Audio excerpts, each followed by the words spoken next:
Well, hello friends, Paul here at the ranch. Today, working on drawing from concealment. You know, we've done this drill in a dry fire environment. We did it down a few weeks ago in the basement of the ranch, but today I wanted to do it at the range with live fire.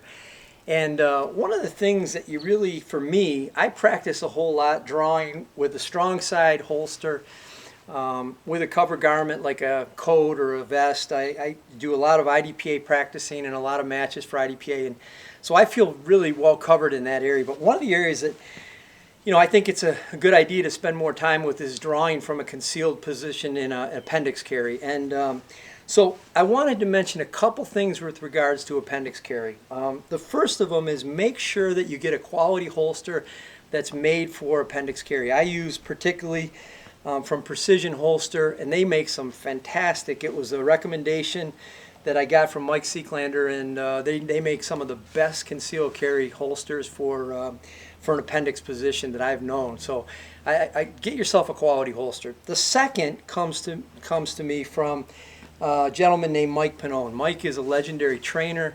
He was a commando with Delta. Mike is just really a fantastic practitioner of defensive pistol. He also trained some of the air marshals. I mean, he's just a fantastic shot. And he talked about when you bring a pistol out and draw a pistol, you want to do it efficiently. You want to do it with pace. You want to do it in an efficient manner because time matters. You want to make sure that you're quickly acquiring targets and making sure that you're making A-zone hits on them. But when it comes to reholstering, take all the time you need. So you're going to see a technique that I will demonstrate in how I reholster and draw my gun from concealment using an appendix carry, and hopefully it's something that might help you. There's a lot made about appendix carry being inherently more, dangerous because the gun is more oriented towards, some major arteries, the femoral artery in your upper thigh, and there's a lot of truth to that. But I do some things that I think mitigate most of the concerns about the gun. The first is I shoot a very safe platform gun in a 1911. There's so much in terms of the safety of that gun between the grip safety, the thumb safety, the disconnect, and I just think it's a very safe platform to shoot with in terms of using a 1911 platform for an appendix carry.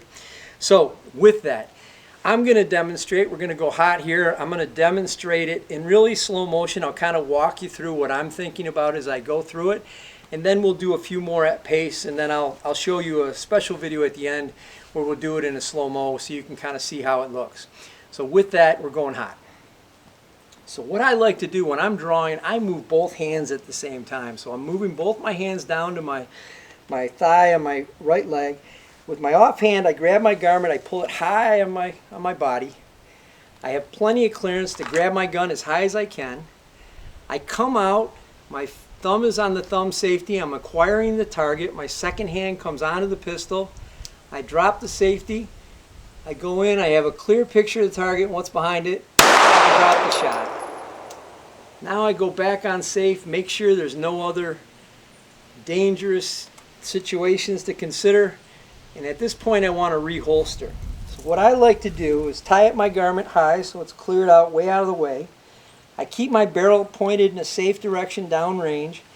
I have my finger in the ejection port. That's a tip I got from Ken Hackenthorne years ago, and I think it's a fantastic one to stay with.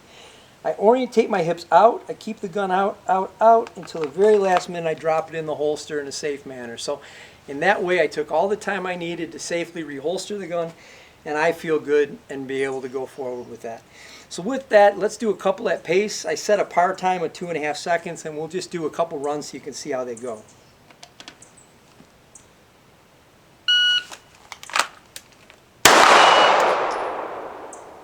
And again, make sure there's nothing that I got to deal with outside.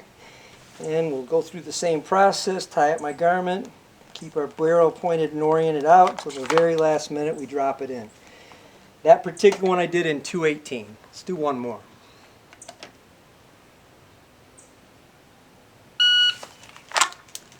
And that was dead center in the A zone. Great. Make sure nothing else we got to deal with. tie up my garment in a safe manner, orientate my barrel out, and I drop into my skull. So that's it. If you're going to carry in an appendix carry, make sure you spend a little time on the range. That one was in 211.